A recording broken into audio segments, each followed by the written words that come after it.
Hello everyone, कैसे हैं आप लोग। It's me Bushra Khan. Welcome all of you, welcome to QCL। आज का ऑसम सा सेशन लेके मैं आपके लिए हाजिर। मुग़ल हिस्ट्री हम लोग पढ़ेंगे, मुग़ल एम्पायर। हम लोग दिल्ली सल्तनत ऑलरेडी पढ़ चुके हैं और मुग़ल एम्पायर के बारे में अब पढ़ेंगे। तो मैं मिडिवल इंडिया में 3 चीज़ें लूँगी, एक तो दिल्ली सल्तनत और एक मुग़ल एम्पायर और एक विजयनगर एम्पायर। ये 3 चीज़ें मैं आपको पढ़ाऊँगी, ठीक है। तो जिसमें कि हम दिल्ली सल्तनत पढ़ चुके हैं, मुग़ल एम्पायर हम पढ़ने जा रहे हैं। और ये मेरी गारंटी होगी कि आपका एसएससी से लेकर आपका पीसी तक कोई भी क्वेश्चन नहीं छूटेगा। लेकिन बशर्ते आज मैं बाबर करवाऊँगी आपको, उसके बाद हम लोग जो है दो करके देखेंगे रूलर्स को, ठीक है। दो रूलर्स करके देखेंगे। लेकिन आज हम बात करेंगे बाबर के ऊपर। सबसे पहले मेरा क्वेश्चन ये है, एक तो आप लोग वीडियो को ध्यान से देखेंगे और कोई भी सेशन, चाहे वो करंट अफेयर हो, मिडिवल इंडिया हो, कोई भी हो, व्हाटएवर मैं आपको सेंड कर रही हूँ, लेकिन आप जो है उसको मिस नहीं करेंगे। कंप्लीट आपने उसको सुनना है और सुन के शेयर भी करना है। और मुझे मोटिवेट करने के लिए लाइक और कमेंट भी ज़रूर कर दिया करें। आपके कमेंट्स पढ़ के मुझे बहुत खुशी होती है। चलिए शुरू करते हैं। पहला क्वेश्चन मेरा ये है कि सल्तनत, दिल्ली सल्तनत और मैंने कहा मुग़ल एम्पायर, जबकि मिडिवल इंडिया बहुत बड़ा पीरियड है ना। तो एक तरफ हम कहते हैं सल्तनत, डायनेस्टी, और एक तरफ कहते हैं एम्पायर। तो दोनों में क्या फ़र्क है? सल्तनत और एम्पायर में क्या फ़र्क है? एम्पायर मतलब जो रूल कर रहा है, जिसकी बादशाहत है, यानी जो बादशाह है। और एक है सल्तनत। तो सल्तनत भी वही चीज़ है, रूल, लेकिन फिर भी बेसिक सा डिफरेंस है। तो वो क्या है? कभी सोचा है आपने? कभी इस तरफ ध्यान भी नहीं किया होगा। तो डिफरेंस ये है कि जो सल्तनत होती है उसमें क्या होता है कि इसकी पीढ़ी, उसकी पीढ़ी, पीढ़ी की पीढ़ी, पीढ़ी की पीढ़ी, मसलन नस्लों के हिसाब से जो है राज्य करते हैं, लोग राज करते हैं, रूल करते हैं। लेकिन आप कहेंगे कि मुग़ल एम्पायर में भी यही हुआ, लेकिन एक बेसिक सा छोटा सा डिफरेंस और भी है। देखिए, हमने कौन कौन सी डायनेस्टीज़ देखी थी? तो गुलाम, और एक देखी थी हमने खिलजी, और एक देखी थी हमने तुगलक, एक देखी थी सैयद, और एक देखी थी लोधी। 5 डायनेस्टी देखी, पाँचों में किसी का बेटा भतीजा ये करके चलता रहा, ठीक है। लेकिन एक बेसिक सा डिफरेंस और भी है। वो क्या है? तो वो ये है कि जो डायनेस्टी होती है वो किसी और का, जो छोटे मोटे रजवाड़े होते हैं, जो छोटे मोटे रूल्स होते हैं, उनको नहीं करने देती है, उन पर हमले करती रहती है और किसी और को रूलर बनने नहीं देती है। लेकिन एम्पायर में क्या होता है कि छोटे मोटे रजवाड़े पनपते रहते हैं, वो अपने अपने राज्यों में जो है शासन करते रहते हैं, मतलब अपने अपने इलाकों में अपनी इलाकाई हुकूमत करते तो रहते हैं। लेकिन बुनियादी हुकूमत किसकी रहती है? बुनियादी रहती है एम्पायर की। जैसे कि एग्जाम्पल ये है कि मुग़ल जो एम्पायर थे, ये इनका क्या था? तो इनका ये था कि जैसे कि आप अकबर के काल में देखिए, है ना, उनका राजपूताना, यानी राजस्थान के जो राजा थे वो भी अपने अपने इलाकों में हुकूमत कर रहे थे। लेकिन बुनियादी हुकूमत की थी, उन्होंने पूरे देश पे हुकूमत की मुग़लों ने। लेकिन ऐसा नहीं है कि वो उस राज्यों में जाके उन राजाओं को उन्होंने उनके साथ प्यार से समझौते किए, नीतियाँ की, और लेकिन उनकी हुकूमत को पूरी तरह बर्बाद नहीं किया। उनसे कुछ ना कुछ समझौते कर लिए इस तरह की, भाई आप हमें इतना टैक्स पे करेंगे, इतना ये करेंगे, और आप अपने इलाके में हुकूमत करते रहें, इस चीज़ में दखल अंदाजी नहीं करेंगे। लेकिन ऐसा नहीं कि नहीं तुम्हें सरेंडर करना ही होगा, ऐसा कुछ नहीं। तो राजस्थान के आप राजाओं को देख सकते हैं, तो है ना वो मुग़ल एम्पायर। तो ये एम्पायर होते हैं। लेकिन सल्तनत में क्या होता है? नहीं, अगर तुमने मेरी बात नहीं मानी तो बस समझ लो मैं तुम्हें उठा के ले जाऊँगा, और उठा के ले भी जाओ तो बात अलग है। लेकिन मतलब ये है कि पूरा का पूरा बर्बाद ही कर देते हैं एक तरह से। वो आपको मतलब हम लोगों को क्या होगा? सरेंडर करना पड़ेगा। किसको? उस सल्तनत को, उसी की ही सल्तनत को मानना पड़ेगा। अपनी कोई इलाकाई हुकूमत रखेंगे तो बार बार हमले, युद्ध, लड़ाइयाँ ये सब होते ही रहेंगे, ठीक है। तो ये बेसिक सा डिफरेंस होता है। अब और एक क्वेश्चन भी बता रही हूँ मैं कैसे कैसे बन सकते हैं। याद रखना, मैंने 20 किताब पढ़ के कम से कम आपको, क्योंकि मैंने अपने लिए पढ़ा है तो मैं आपको पढ़ा रही हूँ। ऐसा जो भी सेशन मेरा आएगा वो सेशन ऐसा होता है कि उसमें एक रत्ती भी कोई कमी नहीं रहेगी और ना रहती है, क्योंकि मैं इतने हिस्टोरियंस को कलेक्ट करती हूँ, इतनी चीज़ों को कलेक्ट करती हूँ, और फिर जो उसमें से फैक्ट है, जो इसका ऑथेंटिफिकेशन है मेरे पास, उन्हीं का मैं फिर आप लोगों को पढ़ाती हूँ, जो एग्ज़ामिनर जिसको मानते हैं, क्योंकि मुझे कोई किताब थोड़ी लिखनी है, मुझे तो एग्ज़ामिनर्स और एंट्रेंस यानी एग्ज़ाम्स एंट्रेंस और जो उसको तथ्य जिसको सब मानते हैं उन्हीं के हिसाब से बताऊंगी ना मैं तो आपको, ठीक है भाई। हिस्टोरियंस के अलावा और कोई रास्ता है नहीं है ना, तो उन्हीं के रास्ते पे चलना पड़ेगा। तो खैर अब देखिए इनका कार्यकाल देख लीजिए। 1526 से मुग़ल एम्पायर का आगमन होता है। किसका? मुग़ल एम्पायर का 1526 से, और वैसे तो रहता है 1857 तक, 1857 तक रहता है, लेकिन हम कहाँ तक पढ़ेंगे? 1707 तक, यानी कि बाबर, हुमायूं, अकबर और जहांगीर, शाहजहां, औरंगज़ेब, हम 6 रूलर को पढ़ेंगे। औरंगज़ेब का काल ख़त्म होता है 1707 में, और औरंगज़ेब के 10 बेटे होते हैं, जिसमें से एक का लास्ट तक रहता है, कुछ थोड़ा थोड़ा वर्चस्व रहता है 1857 तक, लेकिन वो इतना मानने वाली बात नहीं है, और थोड़ा बहुत उसका पोर्शन पढ़ेंगे हम मॉडर्न इंडिया में। किसका? तो हम यहाँ तक कवर करेंगे 1707 तक। तो खैर देखिए, तो अब इनका कार्यकाल सुन लीजिए। 1526 से 1530 तक मोहम्मद ज़हीरुद्दीन बाबर, याद रखना 4 साल रूल किया है, 1526 से लेकर 1530 तक। फिर उसके बाद 1530 से लेकर 1540 तक रहा हुमायूं का। किसका शासनकाल रहा? हुमायूं का। फिर एक बार और आता है हुमायूं लौट के, 1555 से 1556 तक उसका रूल रहता है, याद रखना। तो ये बिल्कुल दिमाग में रखना सारी चीज़ें। 1526 से 1530 मोहम्मद ज़हीरुद्दीन बाबर, 1530 से 1540 हुमायूं, 1540 से 1550 तक रहेगा ये। कब तक ना? 1530 से 1540 हुमायूं, 40 तक रहेगा, सॉरी। फिर एक बार लौट के आता है 55 में, तो 1555 से 1556 तक, यानी 1540 से 1550 क्या हुआ वो आगे पढ़ेंगे, वो शेर शाह वगैरह का वो सब चलता रहा, ठीक है। तो 1530 1540 यानी 10 साल हुमायूं का राज रहा, और फिर 1 साल और रहा 1555 से 1556। ये तीनों का याद कर लीजिए। 1556 से और 1605, 1556 से 1605 ईस्वी, ये किसका रहा? ये रहा अकबर, जलालुद्दीन मोहम्मद अकबर का, ठीक है। 1605 से 1627 तक रहा जहांगीर का, यानी इसका असली नाम क्या था? सलीम, ठीक है। और 1627 से रहा ये रहा था 1658 तक, 1627 से 1658 तक रहा था शाहजहां का, जिसने ताजमहल बनाया है, ठीक है। और 1658 ईस्वी से 1707 ईस्वी ये रहा औरंगज़ेब का। कितना? औरंगज़ेब का 1658 से 1707 ईस्वी। तो अब ये 6 रूलर्स के हमने टाइम पीरियड अभी फ़िलहाल देखे हैं। किस के? 1526 ईस्वी से 1530 ईस्वी तक मोहम्मद ज़हीरुद्दीन बाबर, और 1530 से 1540 ईस्वी तक हुमायूं। फिर 1555 से 1556 ईस्वी तक हुमायूं, 1556 से 1605 ईस्वी तक जलालुद्दीन मोहम्मद अकबर, ठीक है। अकबर दी एम्पायर, अकबर दी ग्रेट, जो भी आप कहें। 1605 ईस्वी से 1627 ईस्वी तक जहांगीर, जिसका नाम सलीम बताया मैंने, और है ना 1627 ईस्वी से लेकर 1658 ईस्वी तक शाहजहां, जो जहांगीर के 2 बेटे थे, खुसरो, एक खुर्रम। खुसरो को राज्य नहीं मिला था, खुर्रम का ही नाम था शाहजहां, उसका असली नाम क्या था? खुर्रम। 1658 और 1658 ईस्वी से लेके 1707 ईस्वी तक कौन? औरंगज़ेब के बारे में भी आप सबने पढ़ा होगा या सुना होगा, जो भी है, ठीक है। तो इतना हम देखेंगे।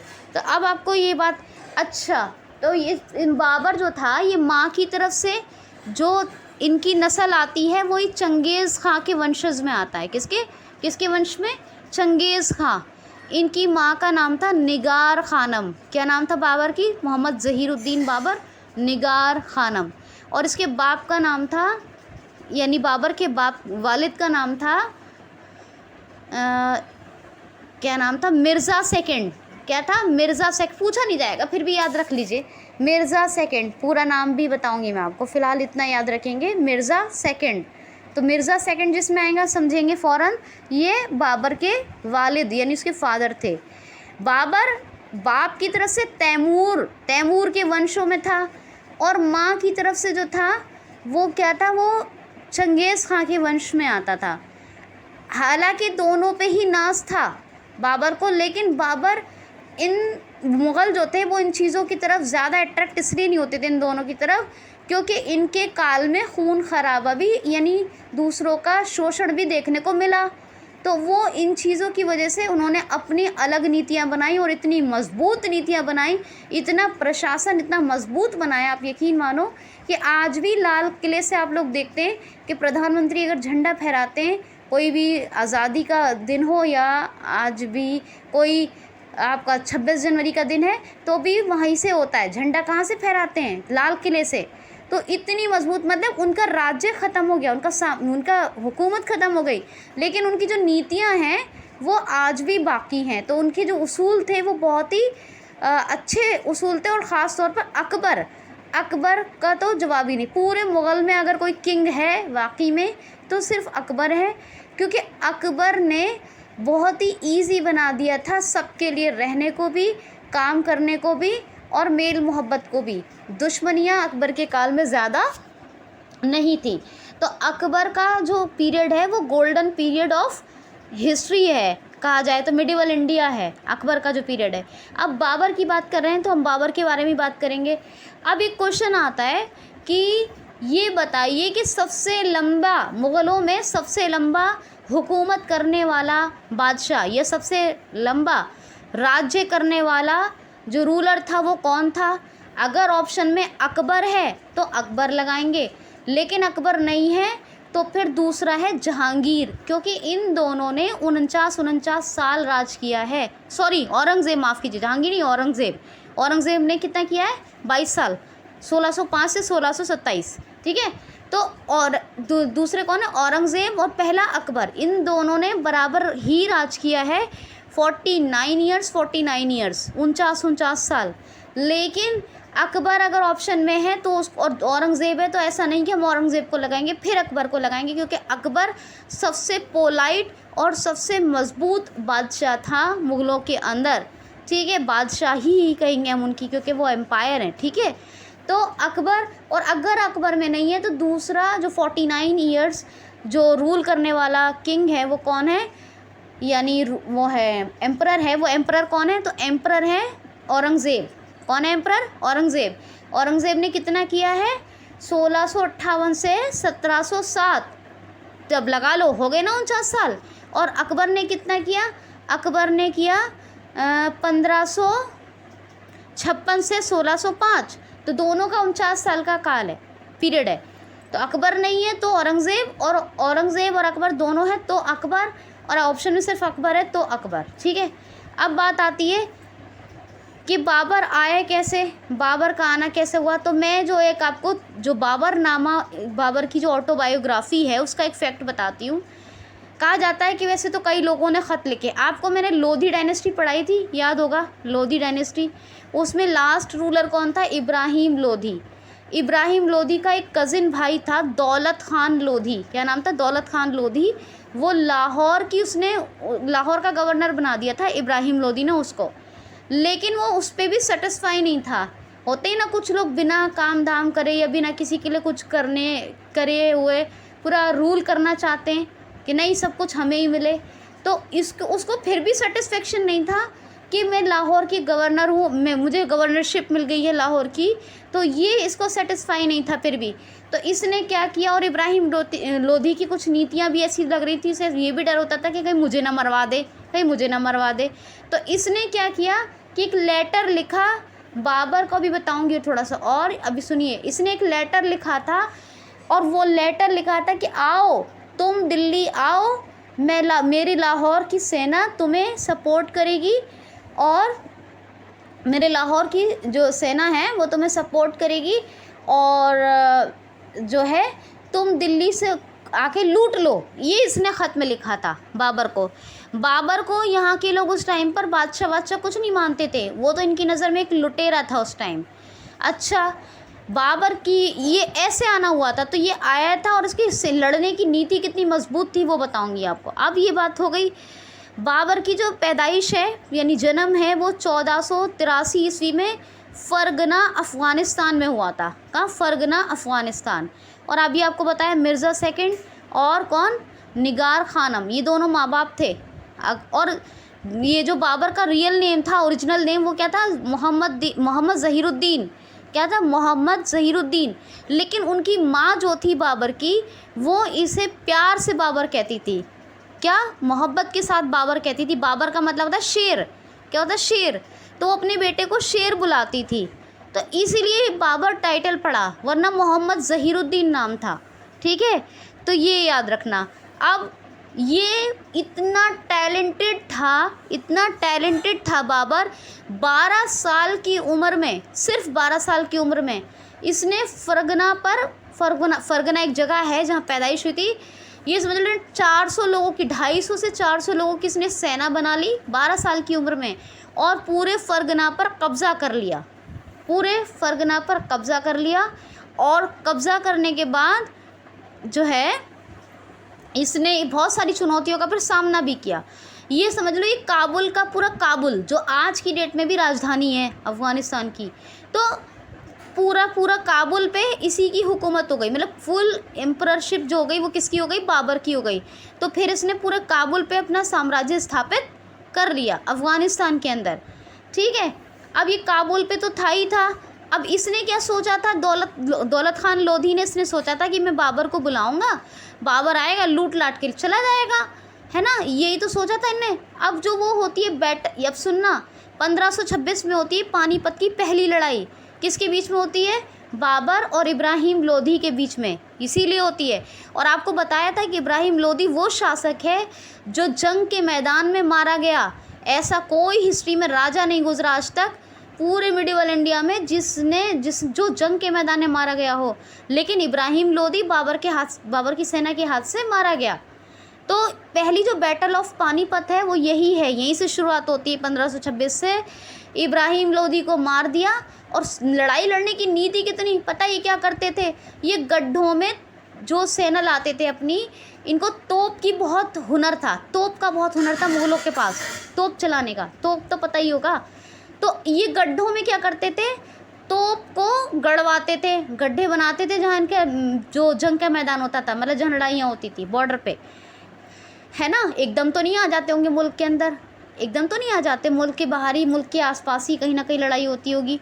तो अब वो तोप गड़वाते थे और उसके अंदर अपने जो सोल्जर्स थे, सैनिक थे, उनको भी छुपाते थे जो तोपची होते थे। और जब ये दूसरी की सेना लड़ती थी तो ये इतने सटीक तरीके से निशाना लगाते थे, इतने काबिलियत से लगाते थे कि दूसरे की सेना ढेर हो जाती थी। मतलब तोप का ऐसा हुनर था मुगलों के पास उस टाइम, जो किसी और के पास देखने को नहीं मिलता।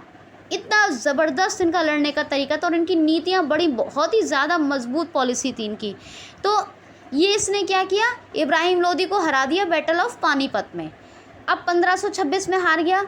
फिर अब ये सोचे दौलत खान लोधी, जो इसका कज़िन था इब्राहिम लोधी का, कि बाबर आज चला जाएगा, कल चला जाएगा। अरे भाई, पीर को आया था, बुध हो गया, गया नहीं, अभी तक नहीं गया। फिर सोचे चलो कोई बात नहीं, जुमा पढ़ के चला जाएगा, फिर भी नहीं गया। फिर सोचा चलो ईद करके चला जाएगा, वो फिर भी नहीं गया। अब उसका मन ही नहीं कर रहा था जाने के लिए। क्यों नहीं कर रहा था? क्योंकि यहाँ की आबो हवा बहुत अच्छी थी, हिंदुस्तान की यानी भारत, अपने इंडिया की क्लाइमेट बहुत अच्छी थी। कहाँ? अफ़गानिस्तान का काबुल कहने को खूबसूरत है, आज की डेट में लोग कहते हैं देख के कि हाँ है खूबसूरत, लेकिन फिर भी एक बंजर ज़मीन, और उस टाइम की बात है ना, जैसे न्यूज़ में दिखाते तो लोग कहते हैं कि हाँ अच्छी जगह है, दिख रहा है ऐसा सा। तो अभी क्या है, लेकिन उस टाइम पे पता नहीं कैसा होगा। एक तो बंजर ज़मीन, ऊपर से गर्मी इतनी शदीद होती है वहाँ पर अफ़गानिस्तान में, बहुत ज़्यादा। तो यहाँ की जो आबो हवा थी वो बहुत सूटेबल, और अपनी नीति तैयार कर रहा था बाबर कि कैसे मुझे अपना साम्राज्य यानी अपनी हुकूमत को हुकूमत की बुनियाद डालनी है। तो अब ये सोचता रहा आज चला जाए, लेकिन ऐसा नहीं हुआ और दौलत खान लोधी को सरेंडर करना पड़ा और बाबर ने मुग़ल हुकूमत की बुनियाद डाल दी, यानी फाउंडर ऑफ मुग़ल एम्पायर कौन रहा?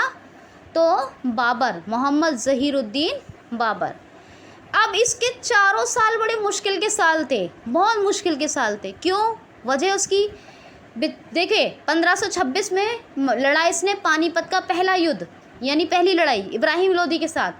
फिर इसने 1500, अब ये जाहिर सी बात है मुग़ल हुकूमत स्थापित कर ली इसने, तो अब ये यहीं पे रहेगा। अब जो जितने भी रजवाड़े थे वो चिड़ मारने लगे इससे, अब लड़ाइयाँ होना शुरू हो गई। 1527 में लड़ना पड़ा इसे राणा सांगा के साथ। राणा सांगा से लड़ाई लड़ी इसने, ये 1527 की। क्या कहते हैं उसको? उसको कहते हैं खानवा का युद्ध। क्या कहते हैं? खानवा की लड़ाई कहते हैं, ठीक है, 1527 की। फिर उसके बाद इसको 1528 में फिर लड़ना पड़ा। फिर इसने लड़ा किससे? लड़ी चंदेरी की लड़ाई। ये किससे लड़ी? ये इसने लड़ी थी, क्या नाम है उसका, मेदिनी राय से लड़ी थी 1528 में। फिर 1529 में इसकी लड़ाई हुई। 1529 में हुई इसकी कौन सी थी? घाघरा का युद्ध, यानी घाघरा की लड़ाई। तो 1528 में जो घाघरा की लड़ाई हुई वो अफ़गान फोर्सेस के साथ हुई थी। वो क्योंकि इसने अपना राज्य यहाँ पर पूरा स्थापित कर लिया था, तो बहरहाल जो भी कुछ उलझने थी थोड़ी बहुत, अफ़गान फोर्सेस के साथ यहाँ पे हुई थी, ठीक है ना। उन लोगों ने किया होगा कि वो और भी किसी भी तरह, बहरहाल आपको याद क्या रखना है, 4 लड़ाइयाँ हुई। पहली कौन सी? पानीपत की फर्स्ट, दूसरी खानवा की, तीसरी चंदेरी की, खानवा की राणा सांगा, चंदेरी की किसके साथ? मेदिनी राय के साथ, और चौथी जो है किसकी? घाघरा की लड़ाई, ये अफ़गान फोर्सेस के साथ 1526, 1527, 1528 लगातार हुई। नहीं, हाँ 1528, 26, 27, 28, 29 में हुआ घाघरा का। पानीपत की पहली 1526, घाघरा की 1527, चंदेरी की 1528, और लास्ट में जो बताइए आपको घाघरा की कब? वो 1529। और 1530 में उसको मरना ही पड़ा, उसकी मौत हो गई, बाबर की मौत हो गई। और लेकिन मौत बड़ी नॉर्मल हुई, ना कोई तबीयत ख़राब हुई, ना कोई बीमारी थी, ना कुछ था, अचानक मौत हो गई। जब सो के उठा तो दुनिया में नहीं था, ठीक है, रूह परवास कर गई। तो ये 1530 में इसकी। अब आप लड़ाइयों को याद कैसे रखेंगे, किस किस के साथ हुई? तो ये मैंने बता दिया। मेरे सर ने एक मुझे ट्रिक बताई थी जब मैं ख़ुद तैयारी कर रही थी, आप उस ट्रिक को फॉलो कीजिए, ठीक है। वही ट्रिक जो मैं फॉलो करती हूँ वही आप कीजिए। पानी पिया, खाना खाया, चांद देखा, घर गया और मर गया। पानी पिया, खाना खाया, चांद देखा, घर गया और मर गया।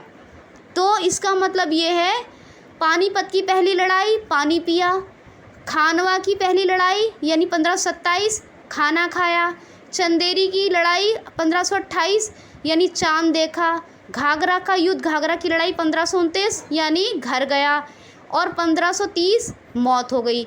तो पानी पिया, खाना खाया, चांद देखा, घर गया और मर गया। ये 5 बातें आपको याद रखनी है। जो ट्रिक मैं फॉलो करती हूँ वो कीजिए, ठीक। तो ये 4 लड़ाइयाँ हैं। 1529, 1530 में उसकी मौत हो गई। बाबरनामा किसने लिखा था? कमेंट बॉक्स में बताइए। और फिर नहीं तो मैं तो बताऊंगी ही आपको। हुमायूं मैं अब पढ़ाने वाली हूँ। 1530 से 1540 हुमायूं का रूल रहा। अब हम नेक्स्ट क्लास में पढ़ेंगे हुमायूं को। मैंने कोई क्वेश्चन नहीं छोड़ा है, याद रखिएगा। आपका सारा कुछ आपको बताया है और इससे ज़्यादा कुछ भी नहीं पूछा जाता है और ना ही पूछा जाएगा। तो नेक्स्ट क्लास में मिलेंगे हुमायूं के साथ और अकबर के साथ। हुमायूं का छोटा ही पढ़ाना है, ज़्यादा बड़ा नहीं पढ़ाना है, ठीक है। तो नेक्स्ट क्लास में मिलते हैं। See you in next class. Thanks for watching.